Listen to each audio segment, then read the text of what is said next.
May isang katotohanang hindi madalas pag-usapan sa mga simbahan ngayon.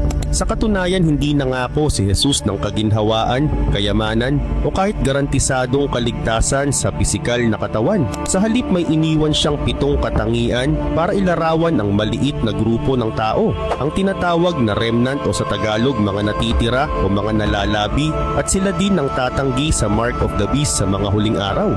Sa pagdating natin sa dulo ng series na ito, maintindihan mo na kung bakit marami sa mga nagsasabing sila ay Kristiyano ngayon ay hindi pala talaga handa. Napakaganda na naman ng video natin ngayon.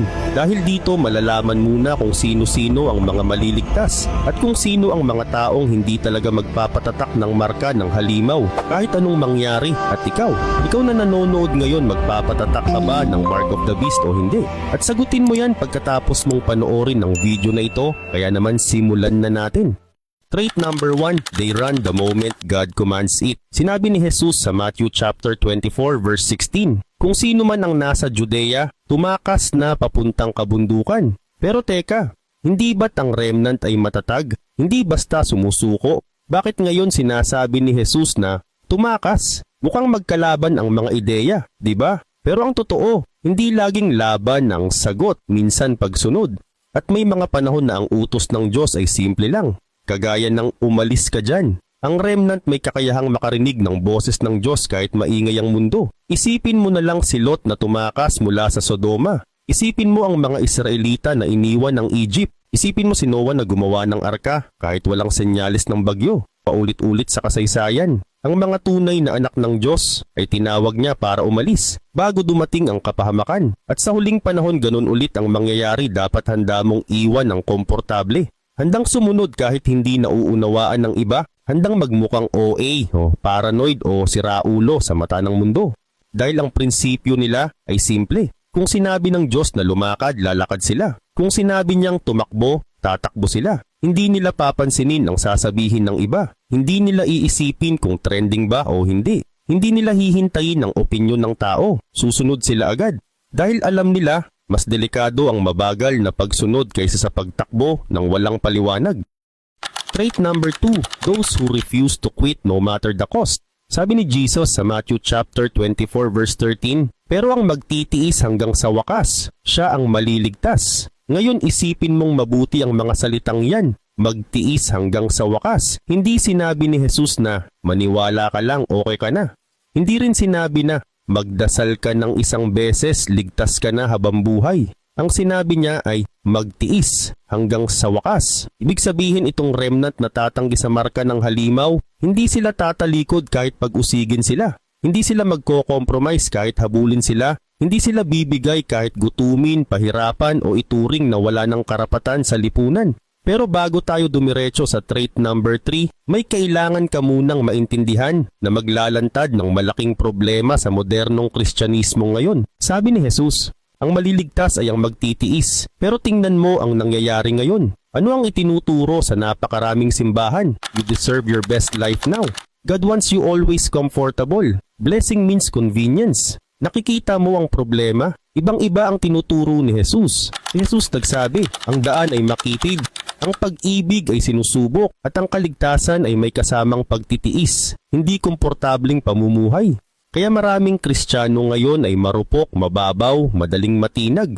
Eksaktong kabaligtaran ng magiging remnant. Hindi ito simpleng pagsubok, hindi ito traffic lang, pagod lang o problema lang sa buhay. Ito ang mga haharapin nila. Pisikal na pag-uusig, kulungan, pagpapahirap, kamatayan. Economic persecution, hindi ka makakabili o makakapagbenta kung wala kang marka. Social isolation, itatakwil ng pamilya, kaibigan, komunidad, spiritual warfare. Matinding pag-atake sa pananampalataya. Pero sa kabila ng lahat ng yan, magpapatuloy sila. Hindi dahil superhuman sila, hindi dahil mas malakas sila, kundi dahil naiintindihan nila ang isang katotohanan na hindi alam ng marami ngayon. Ang pagsunod kay Jesus ay hindi kailanman ipinangakong madali, pero palaging sulit. Trait number 3, they cannot be deceived no matter how convincing the lie. Sabi ni Jesus sa Matthew chapter 24 verse 4, mag-ingat kayo upang walang taong mandaya sa inyo. May lilitaw na mga huwad na Kristo at huwad na propeta at gagawa sila ng mga tanda at milagro na halos makapanlin lang kahit ang mga hinirang ng Diyos. Kung maaari lamang. Napansin mo yon? Kung maaari lamang. Ibig sabihin ang panlilin lang ay magiging sobrang nakakumbinsi, sobrang kapani-paniwala na kung kaya lang pati ang mismong mga pinili ng Diyos ay mahuhulog dito. Pero hindi nila kayang linlangin ang remnant. At dito natin makikita kung ano ang meron sila na wala ang karamihan ngayon. Bakit hindi sila madadaya? Ano ang meron sa remnant? Una, sinusubok nila ang spirits. Ibig sabihin hindi sila basta naniniwala sa kahit sino. Tinitimbang nila ito ayon sa salita ng Diyos. Ikalawa, malalim ang pagkakakilala nila sa Biblia. Hindi surface level, hindi verse of the day. Alam nila ang katotohanan ng sobrang lalim, kaya hindi sila maloloko ng peke. Ikatlo, inuuna nila ang katotohanan kaysa pagiging sikat, komportable o tanggap ng marami. Kahit na magmukha silang weird, extremist or old-fashioned, hindi sila marunong bumitaw sa katotohanang sinabi ni Jesus. Pero bakit delikado ang panlilin lang na paparating? Dahil hindi ito simpleng maling turo. Hindi ito yung obvious na kulang-kulang na doktrina. Ito ay supernatural deception. Mga huwad na Kristo na may totoong milagro. Mga huwad na propeta na may kapangyarihang hindi galing sa Diyos. Mga himalang mukhang galing sa langit pero ang pinagmulan ay kadiliman. At ito ang nakakakilabot, nagsisimula na ito. Ngayon pa lang, libu-libong tao ang sumusunod sa spiritual leaders na nangako ng mga bagay na hindi ipinangako ni Jesus. Milagro pero walang pagsunod, prosperity pero walang pagdurusa, kaligtasan pero walang repentance, heaven pero walang cross. Pero ang remnant, kita nila agad kung alin ang galing sa Diyos at alin ng peke. Dahil alam nila ang isang simpleng prinsipyo. Kapag salungat sa turo ni Jesus tungkol sa sakripisyo, pagtitiis at makitid na daan, hindi yan galing sa Diyos kahit papuno ng milagro at power. Ang susunod na trait ay mas mabigat. Sa trait number 5, ipapakita ko sa iyo kung sino mismo ang magtataksil sa remnant kapag nagsimula ang huling pag-uusig. At handa ka dapat. Dahil hindi mga kaaway nila ang unang tatraydor sa kanila, kundi mga taong pinakamalapit sa kanila.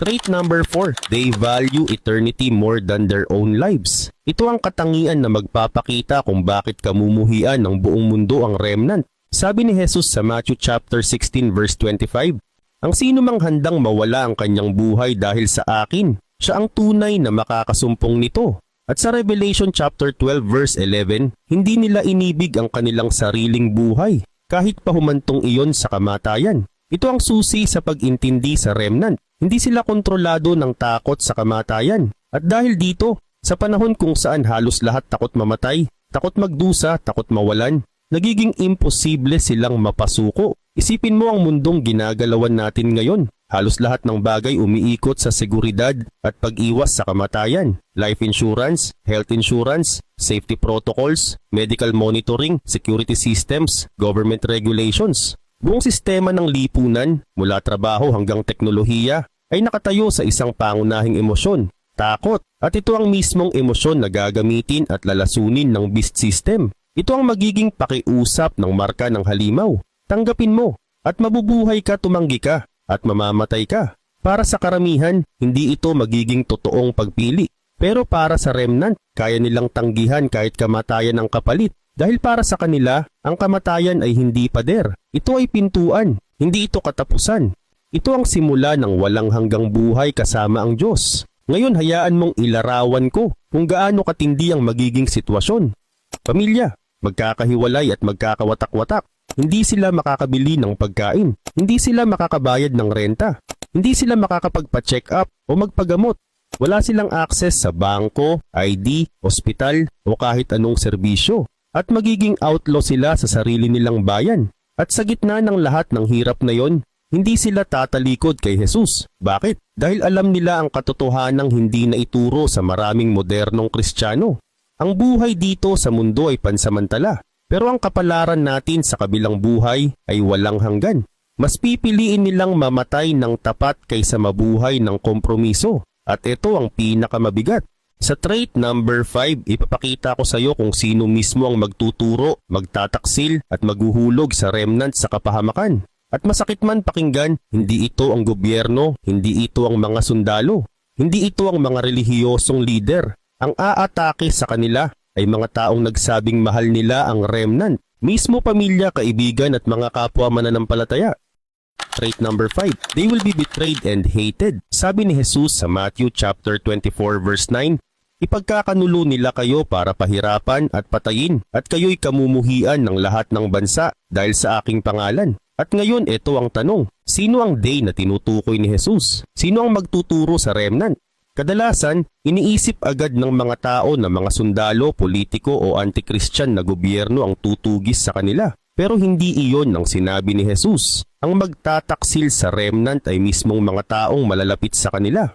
Pamilya, kaibigan, kapitbahay, kapwa mananampalataya, mga taong nagmahal at nagtanggol sa kanila noon. Bakit? Dahil sa panahon ng global na peace and unity, makikita ang remnant bilang sagabal, hindi bilang bayani. Habang lahat nagko-compromise para sa kabutihan ng lahat, ang remnant naman ay makikitang pasaway, extremist, delikado, hindi sumusunod sa pangkaraniwang kabutihan. The media will call them dangerous radicals. Religious leaders will call them misguided fanatics. Even fellow Christians will say, sila ang nagpapasama ng sitwasyon. Sila ang humahadlang sa kapayapaan. At tulad ni Judas na nagbetray kay Jesus gamit ang isang halik, ang remnant ay pagtatraydurin ng mga taong nagsasabing mahal nila sila. Magulang na magtuturo ng anak, anak na magdadala ng magulang sa mga autoridad, kaibigan na magpapanggap na nagmamalasakit, mga miyembro ng simbahan na magsasabing para sa kapayapaan ito. Pero ito ang malaking kaibahan. Hindi malulungkot ang remnant, maiintindihan nila. Dahil alam nila ang sinabi ni Jesus, kung kinamuhian siya ng mundo, kamumuhian din ang mga tunay na sumusunod sa kanya. Para sa remnant, ang pagkamuhi ng mundo ay hindi tanda ng pagkakamali. Ito ay tanda na tama ang landas na tinatahak nila, ang landas na tinahak ni Jesus mismo. At ngayon, handa ka na bang makita ang susunod na katangian? Sa trait number 6, ipapakita ko sa iyo ang pinagkaiba ng remnant at ng lahat ng iba. Ito ang dahilan kung bakit hindi sila matutulog sa panahong lahat ay bulag. Trait number 6, they will stay spiritually awake and alert. Habang natutulog ang mundo, ang remnant ay gising. Habang ang lahat abala sa ingay ng mundong ito, ang remnant ay nakatingin sa mga nangyayaring hindi nakikita ng ordinaryong mata. Ngayon tumingin ka sa paligid, ano ang nakikita mo? Mga taong abala sa entertainment, paulit-ulit na scroll sa social media, nalululong sa sports, chismis, drama, politika, lahat merong opinyon. Pero kakaunti ang may discernment. Ang nakakalungkot, kahit mga Kristiyano marami ang tulog sa espiritual, pero ang remnant, alerto, gising, handa.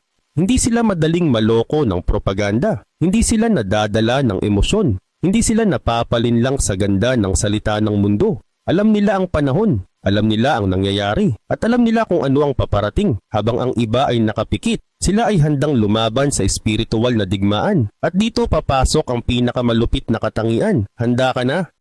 Trait number 7, they will refuse to worship the beast. Sabi ni Jesus sa Matthew chapter 24 verse 9, kamuhiin kayo ng lahat ng bansa dahil sa aking pangalan. Hindi ilang bansa, hindi kalahati ng mundo, hindi kakaunti lang. Lahat ng bansa. Bakit? Dahil ang remnant ay tanging kay Jesus lang loyal, hindi sa sistema ng mundo, hindi sa global government, hindi sa popular na ideolohiya, hindi sa trending beliefs, hindi sa leader ng panahon. Ang beast system ay hindi lang political, ito ay magiging religious. Hihingin nito ang pagsamba at ang marka nito, hindi lang ID, hindi lang passport, hindi lang requirement. Ito ay pagtatalaga ng buong katapatan at ang remnant hindi luluhod, hindi yuyuko, hindi sasamba, hindi na bago ito. Noong sinaunang panahon ang mga Kristiyano itinapon sa Lion's Den dahil ayaw sambahin si Caesar. Dahil ang pagtanggi nila naglalabas ng katotohanang tinatago ng buong lipunan. At sa huling panahon ganun ulit ang mangyayari. Habang buong mundo lumuluhod sa imahe ng halimaw, ang remnant ay tatayo kahit ikapahamak nila, kahit pagbayaran nila, kahit maputol ang buhay nila. Hindi nila tatanggapin ang marka, hindi nila sasambahin ang imahe, at hindi nila itatakwil ang Panginoon. At ito ang hindi alam ng karamihan, ang pagkapuot at rejection ng mundo. Hindi sumpa ng remnant, ito ay kanilang pagpapatunay. Kapag kinamuhian ka ng mundo dahil kay Hesukristo, hindi ibig sabihin may mali ka, ibig sabihin nasa tamang landas ka. God's divine protection plan, prepared long before the final days. Sabi ng Revelation chapter 12 verse 6, tumakas ang babae patungo sa ilang, doon sa lugar na inihanda ng Diyos, at doon siya aalagaan sa loob ng 1,260 days. Pansinin mo yung linyang iyon, a place prepared by God. Hindi ito last-minute rescue. Hindi ito emergency plan. Ito ay plano na matagal nang nakalatag bago pa man ipanganak ang mga taong poprotektahan niya. Isang supernatural supply system na mismong Diyos ang nagdisenyo. At mas malinaw pa itong inilalarawan sa Isaiah chapter 33 verse 16. Siya'y maninirahan sa mataas na lugar, ang kanyang proteksyon ay parang matibay na kuta ng bato. Bibigyan siya ng tinapay, siguradong may tubig siya. Bread will be given, water will be sure. Hindi sinabi ng Diyos, baka, hindi posible, hindi rin depende.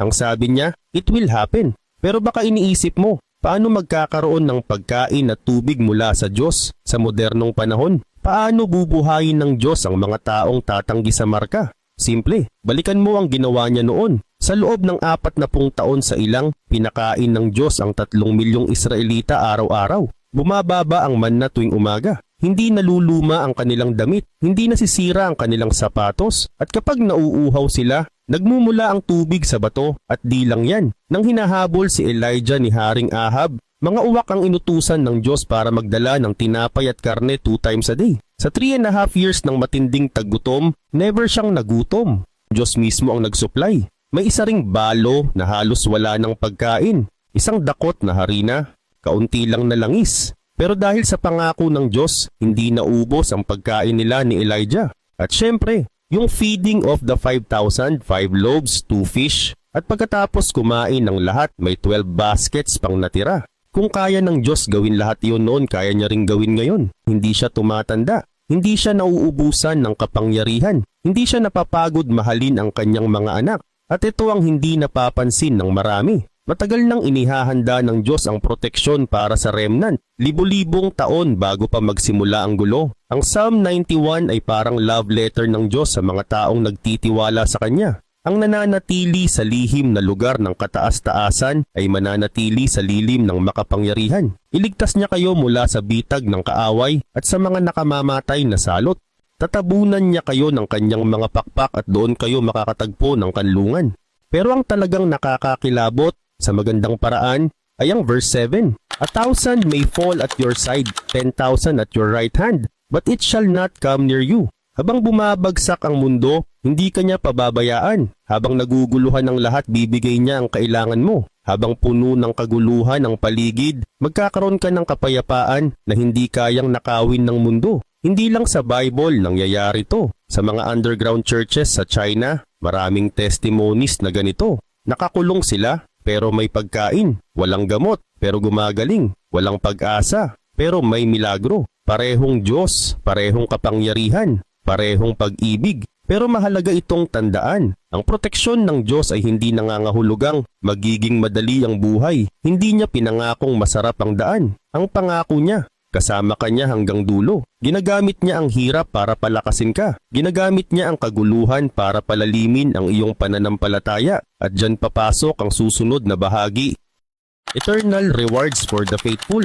Habang pilit mong pinananatiling matatag ang pananampalataya mo, ang mundong ito naman ay susubok gumiba sa iyo. Hindi lang sa isip kundi pati sa katawan at kaluluwa. At dahil tumanggi ka sa marka ng halimaw, may mga mangyayaring sobrang bigat pero may darating ding gantimpalang masihigit pa sa lahat ng hirap. At ito ang hindi alam ng karamihan. Ang nakalaan na reward para sa mga mananatiling tapat ay mas kamangha-mangha kaysa sa kahit anong sakit o paghihirap dito sa lupa. Sinasabi ito ng Revelation chapter 20 verse 4. At nakita ko ang mga trono at ang mga umupo roon ay binigyan ng kapangyarihan upang humatol. Nakita ko ang mga kaluluwang pinugutan dahil sa kanilang patutuo tungkol kay Jesus at sa salita ng Diyos. Yung tumangging sambahin ang halimaw at ang kanyang imahe at tumangging tanggapin ang marka sa noo o kamay. Sila'y nabuhay muli at naghari kasama ni Kristo sa loob ng 1,000 taon. Isipin mo ito, trono, kapangyarihang humatol, paghahari kasama ni Jesus.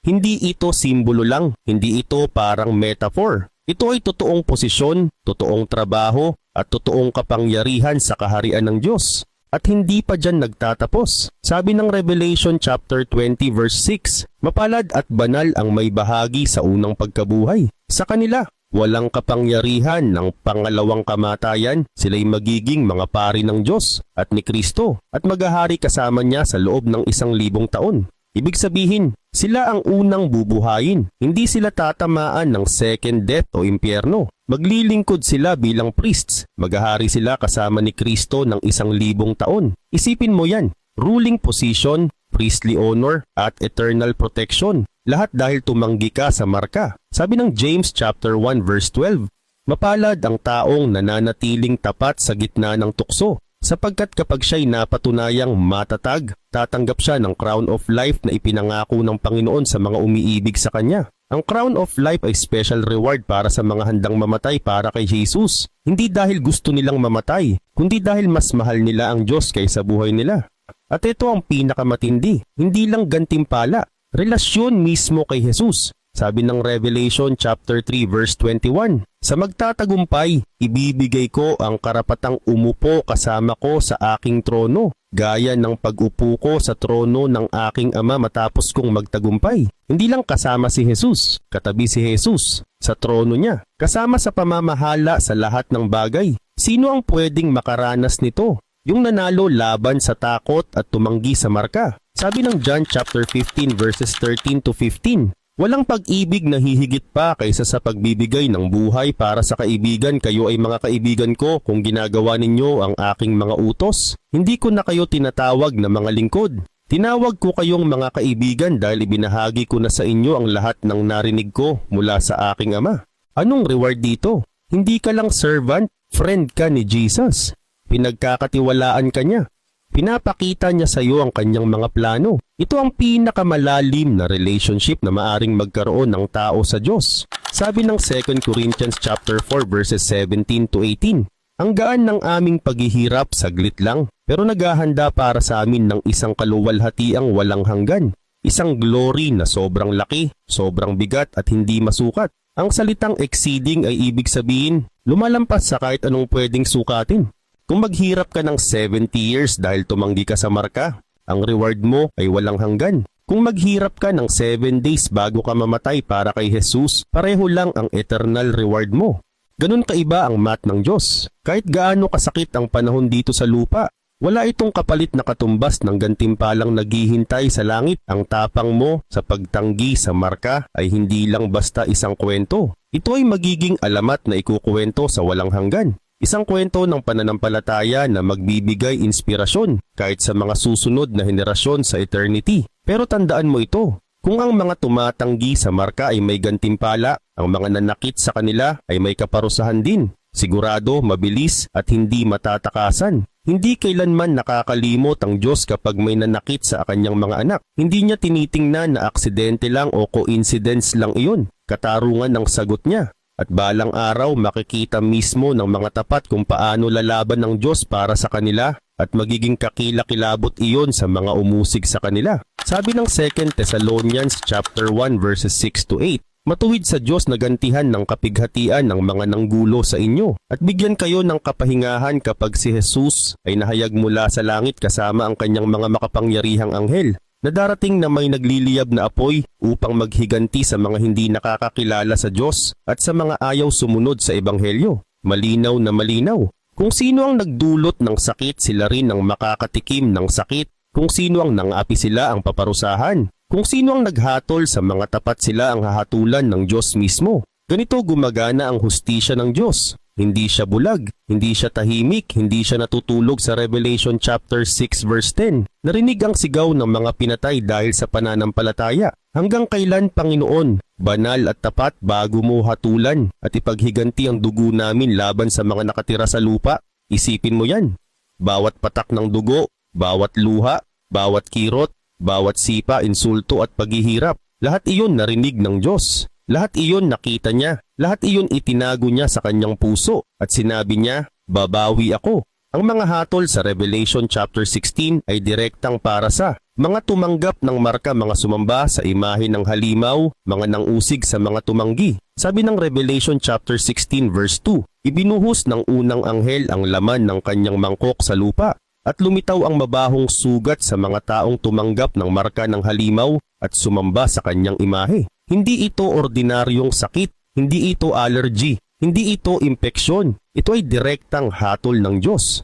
Walang doktor ang makagagamot, walang medisina ang gagana, walang ospital ang makakatulong. Dahil ang sugat na iyon ay hindi galing sa mundo. Galing iyon sa trono ng Diyos bilang hustisya, God's judgment on the mark of the beast.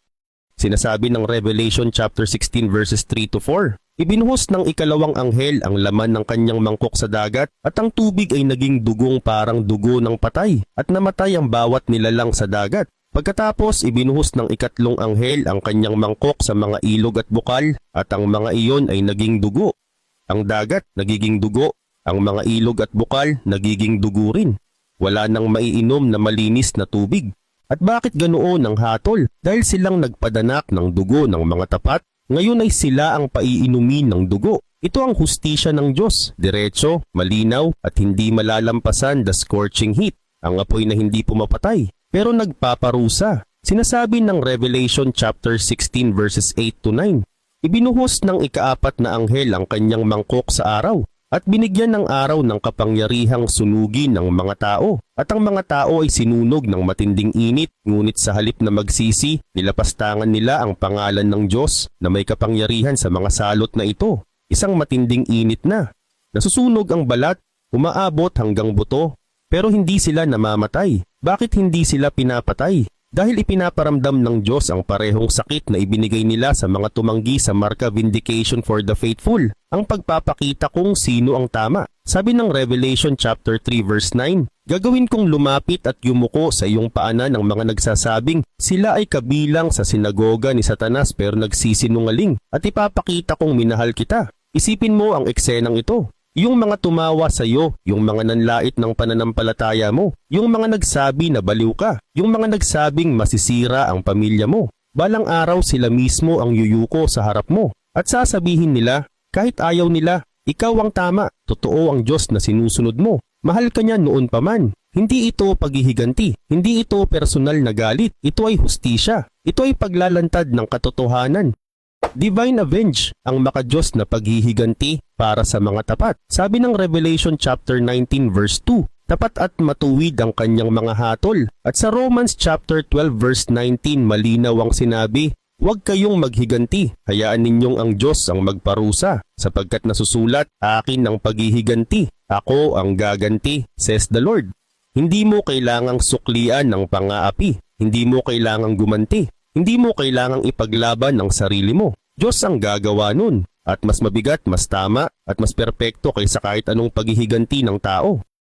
Rewards for those who resist the mark. Mga gantimpalang inihanda para sa tumanggi sa marka. Ang pinakamagandang bahagi ay ito. Itataas ng Diyos ang mga tumanggi sa marka. Hindi sila pangalawa. Sila ang nasa unahan. Sila ang uunahing gantimpalaan sa walang hanggan. Ang kanilang pangalan ay magiging bahagi ng kwento ng langit at ang katapatan nila ay magiging inspirasyon na hindi kailanman mawawala.